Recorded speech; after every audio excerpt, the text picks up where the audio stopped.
Ah, les doux roulements de céramique. C'est facile de penser que dans notre sport qui consiste, dans sa plus simple expression, à avoir deux roues qui tournent autour de roulements, d'avoir des roulements de qualité, ça ferait une grosse différence. Mais à quel point réellement? Et surtout, est-ce que de passer des roulements en céramique plutôt que des vulgaires roulements avec des billes en acier, est-ce que c'est une différence qui est substantielle, qui vaut le coût qui est passablement plus élevé? Bienvenue dans cette capsule technique présentée par Vélomag, le magazine numéro 1 pour les cyclistes au Québec. Et aujourd'hui, on se demande si les roulements en céramique valent la peine. On va commencer par démystifier les différences entre les deux types de roulements et voir aussi si les avantages théoriques d'un roulement en céramique sont vraiment applicables dans le spectre de l'utilisation en cyclisme. On commence. Les roulements en céramique, c'est pas l'industrie du vélo qui a inventé ça, loin de là. Ça fait longtemps que c'est utilisé dans d'autres industries comme l'aérospatiale ou la course automobile.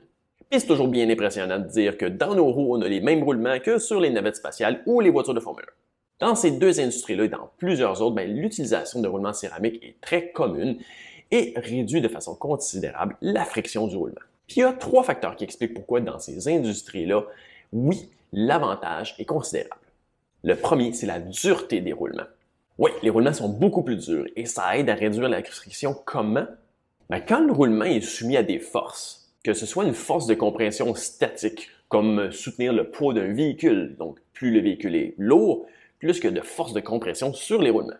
Ou une force centrifuge, c'est-à-dire que plus le roulement va tourner rapidement, plus la force exercée sur les billes vont être élevées. Mais si un roulement est soumis à ces forces-là, oui, les billes vont se déformer, ils vont perdre leur forme sphérique pour s'écraser légèrement. La déformation du roulement face à la force va créer une perte d'énergie. Donc si une bille est en céramique et plus dure, donc elle se déforme moins, donc perd moins d'énergie qu'une vulgaire bille d'acier. Le deuxième facteur, c'est la légèreté.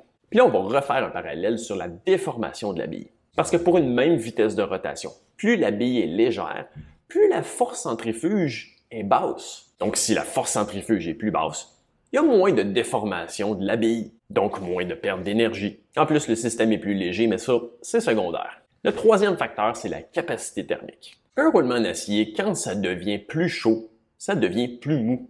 Donc, plus mou se déforme plus facilement, donc perd plus d'énergie, donc vous comprenez le principe. Mais là, on va prendre du recul puis on va regarder ça à l'intérieur du spectre normal d'utilisation en vélo. Si on revient à la masse qui soutient le roulement, on peut pas dire qu'un cycliste avec son équipement, c'est exactement les mêmes forces ou les mêmes masses qu'une voiture de course ou une navette spatiale. Pour ce qui est de la force centrifuge, un moteur de Formule 1 peut rouler à plus de 20 000 tours minute. À côté de ça, des roues qui tournent à 200 à 225 révolutions par minute quand on roule dans les alentours de 30 km/h, c'est pas très rapide.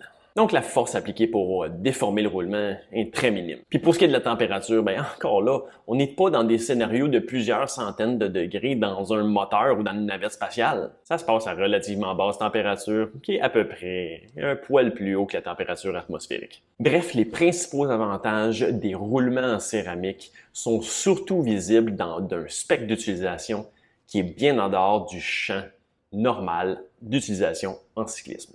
Bref, on peut pas dire que ça donne aucun avantage au niveau de la performance. Mais à l'intérieur de nos paramètres, la différence est extrêmement minime. À un tel point que la propreté des roulements, le type de lubrifiant utilisé ou la qualité des joints d'étanchéité du roulement va faire une plus grosse différence que s'ils sont en acier versus en céramique. Puis en plus, la perte totale sur les roulements, c'est déjà très minime. Beaucoup moins que ce que vous pensez. J'en ai déjà fait une capsule si vous voulez retourner voir. Donc, si vous voulez mon avis, remplacez vos roulements avec des billes d'acier par des roulements en céramique.